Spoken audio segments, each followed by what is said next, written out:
In a world that's always changing, always buzzing with noise, it's so easy to lose track of what actually matters. Today, we're going to slow down and explore just one single powerful idea from Eastern philosophy that's meant to cut right through all of that.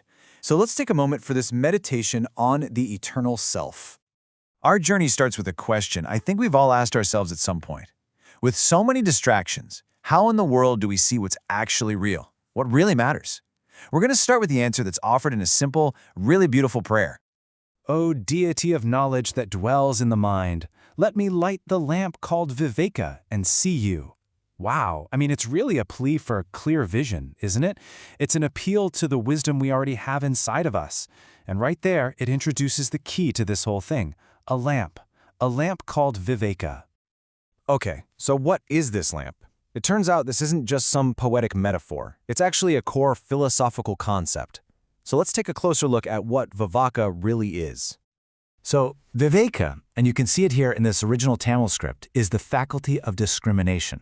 Now, that might sound a little academic, but think of it like this. It's your inner compass for telling the difference.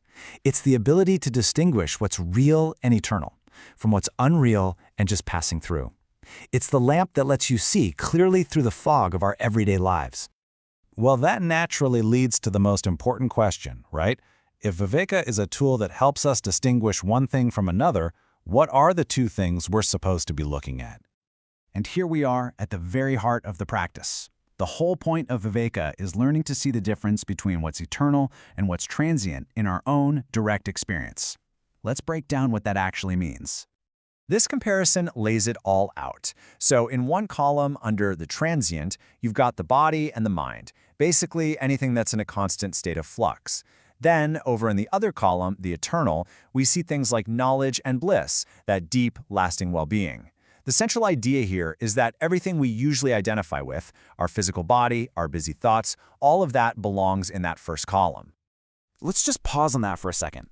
The body and the mind are always changing.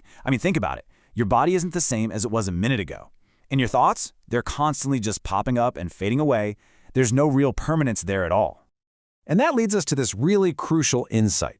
Because they're always in motion, the body and the mind can't, by definition, be the eternal, unchanging part of who we are. They're more like the scenery of our lives, not the actual essence of our being. So what is eternal? This points to two things: true knowledge, that deep intuitive knowing, and bliss. This isn't just about feeling happy for a little while. This is talking about that profound state of peace that's always there, just underneath the noisy surface of our minds. So this is what the practice actually looks like. It's not some complicated ritual. It's just a simple, moment-to-moment observation. It's noticing your thoughts as they come and go without getting swept away by them. It's recognizing that physical sensations are temporary. And it's learning to tune into those quiet moments of deep insight, or that underlying feeling of peace. That is what it means to light the lamp of Viveka. Okay, so you do this. You practice this observation. Where does it all lead? What's the point? Well, we get a beautiful answer to that in the words of the great sage Tayamanovar. Seeing you in all things, I myself disappear. You are everything. This is it. This is the ultimate result of the practice. When you consistently use Viveka to see past your own temporary self, you start to see that eternal nature not just inside you, but, in everything. That feeling of being a small, separate me just starts to dissolve. Now, this isn't about literally disappearing or destroying yourself.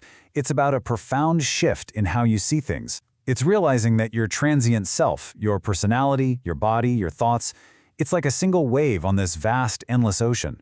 When you shift your focus to the ocean itself, the individual wave doesn't really seem so separate anymore, does it? So let's end with a question to take with you. As you go about the rest of your day, just try it. Can you light that lamp of Viveka, even for a moment? Look at your own experience, your thoughts, your feelings, the world around you, and just ask yourself, where can I find the eternal today?